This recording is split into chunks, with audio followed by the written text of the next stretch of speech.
Paixão, meu amado, bem-vindo de volta à nossa escola bíblica. Nós estamos estudando o período intertestamentário e todos os seus desdobramentos. Então, pega a sua Bíblia, pega o seu caderno de estudos, ora ao Senhor, pede a Ele discernimento, entendimento, conhecimento, sabedoria, pede a Ele proteção para que nós possamos desvendar dos seus mistérios. Nós estamos ainda falando do período Macabeu-Asmoneu, que durou de 166 até 37 a.C. Então vamos lá. Já falamos de Matatias, no vídeo passado falamos de Judas e nós continuamos agora fechando toda a vida de Judas, toda a participação dele, que foi do ano de 167 até 160 a.C. Bom, nesta época, nesta parte final do poder que Judas tinha, de toda a luta que Judas estava tendo, nós vamos observar que existiam muitas modificações na Síria, entre os governantes da Síria. E isso tudo teve implicações entre os macabeus. A começar pela morte de Antíoco Epifânio, que era o dominador, que era o governante máximo do Império Seleucida. Ele morre de uma enfermidade terrível, enquanto ele estava na Babilônia. Isso foi mais ou menos 164, 165 a.C. A gente não tem aquela certeza absoluta dessas datas, às vezes há uma diferença de um ano, dois, entre um autor, um estudioso e outro. E Antíoco Epifânio tinha um filho. E esse filho era um filho menor, ele não era ainda com idade suficiente para assumir a governança, e ele recebe então a tutela de Filipe. Então, Antíoco Epifânio deixa para Filipe ser tutor do seu filho, que recebe então a nomenclatura aqui, o nome aqui de Antíoco V. Mas Lísias, que era o governador da Síria, não gostou dessa ideia. O que ele fez? Ele se declara tutor do Antíoco V. Por que ele faz isso? Porque quem fosse tutor do filho de Antíoco Epifânio, ou seja, do Antíoco V, seria a pessoa que assumiria o poder.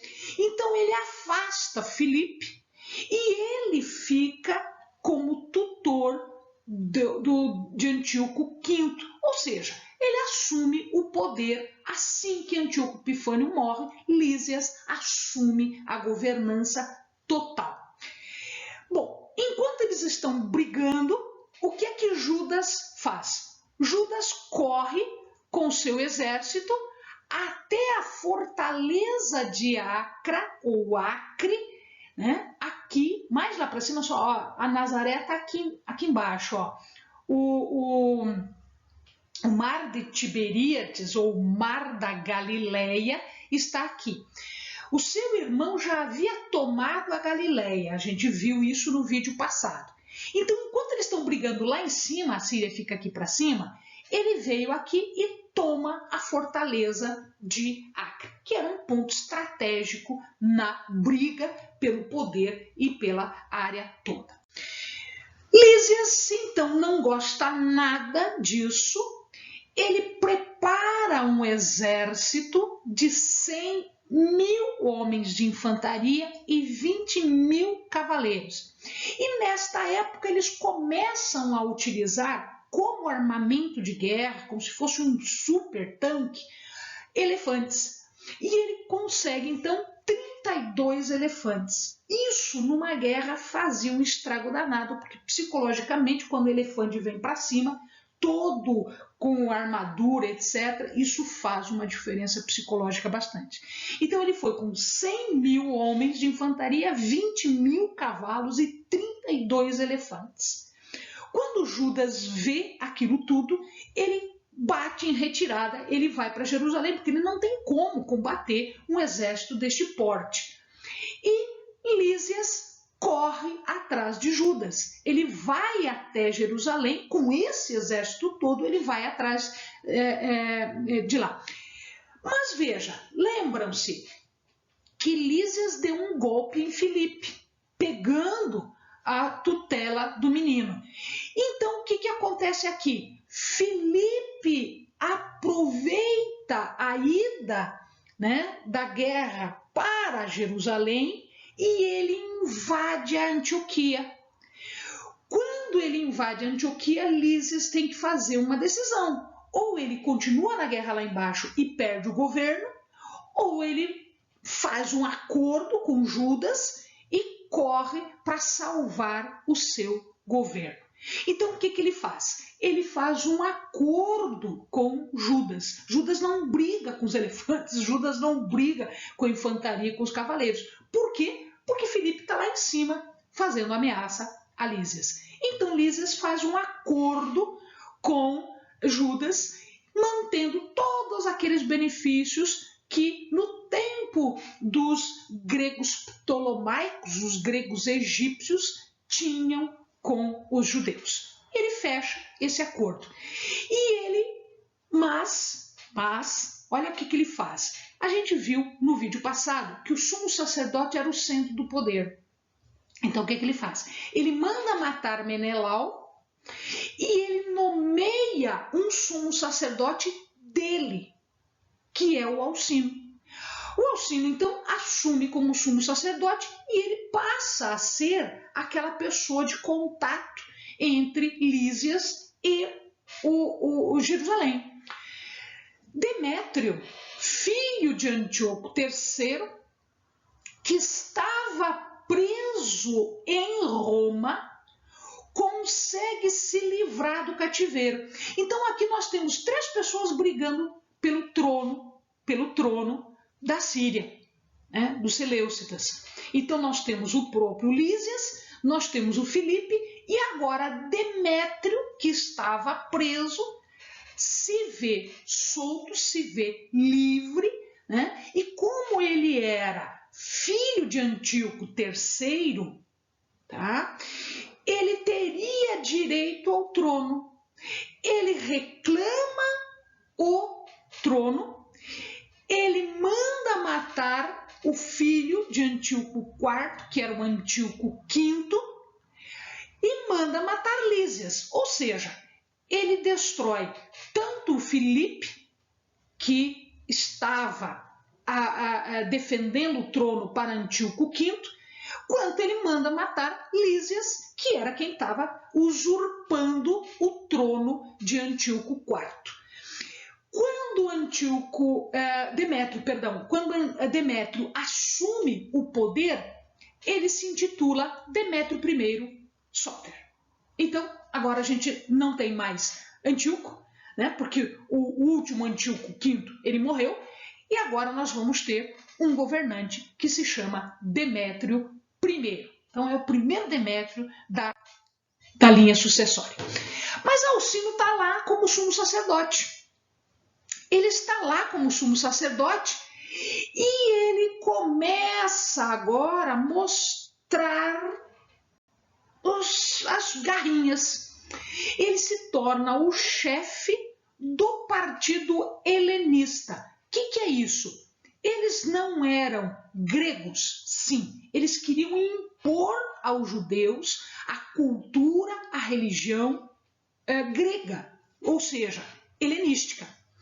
E aí, quando Demétrio vê isso, olha a sacada do Alcino. Ele tinha sido colocado lá pelo Lísias, né? Então, para ele se livrar desta condição de ser amigo do cara que morreu, né? Ele começa a fazer campanha para Demétrio I. Demétrio I gosta disso e ele mantém então Alcino como sumo sacerdote.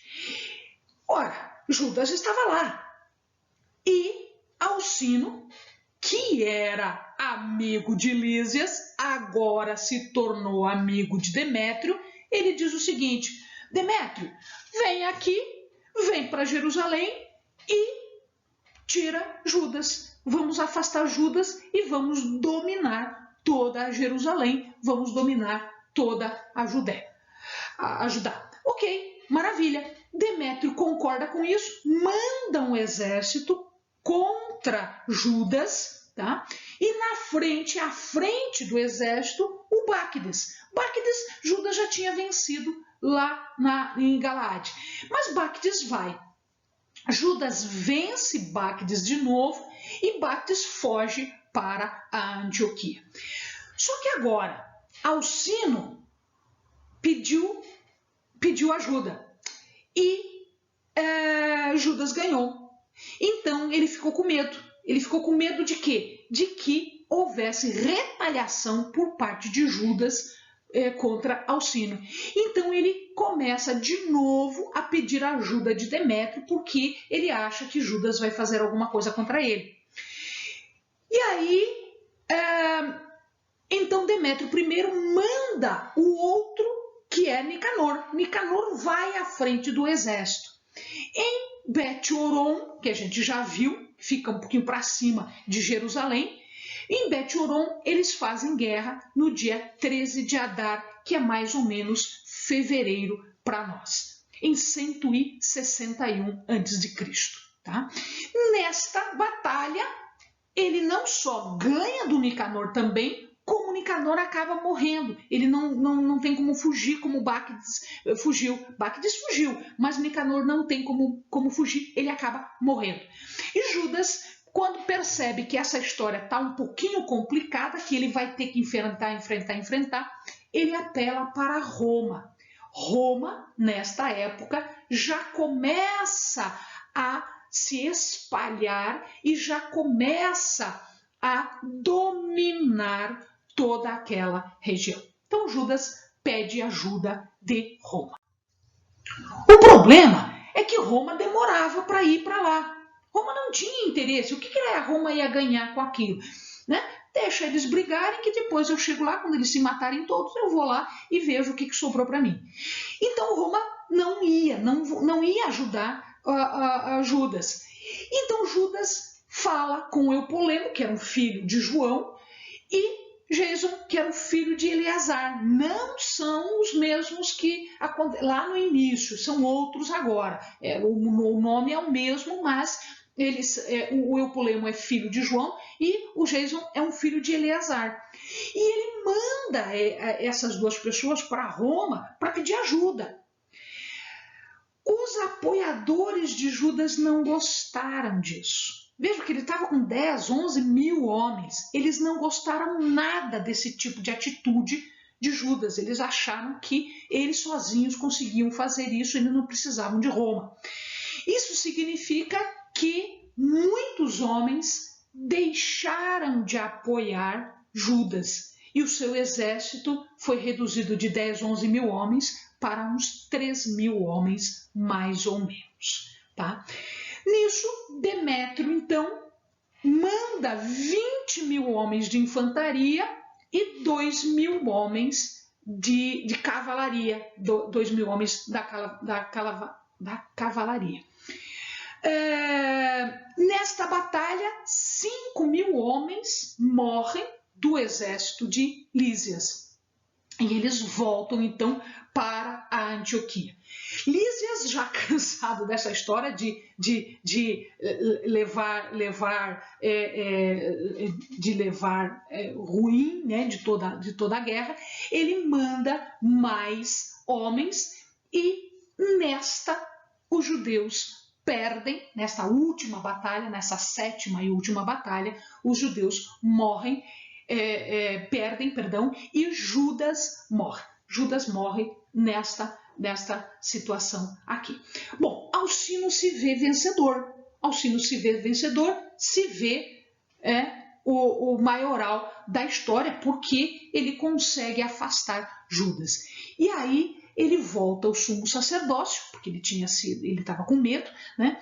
E ele começa agora a perseguir aqueles homens que foram amigos de Judas. E eles foram duramente perseguidos. Amém, amados? Bons estudos.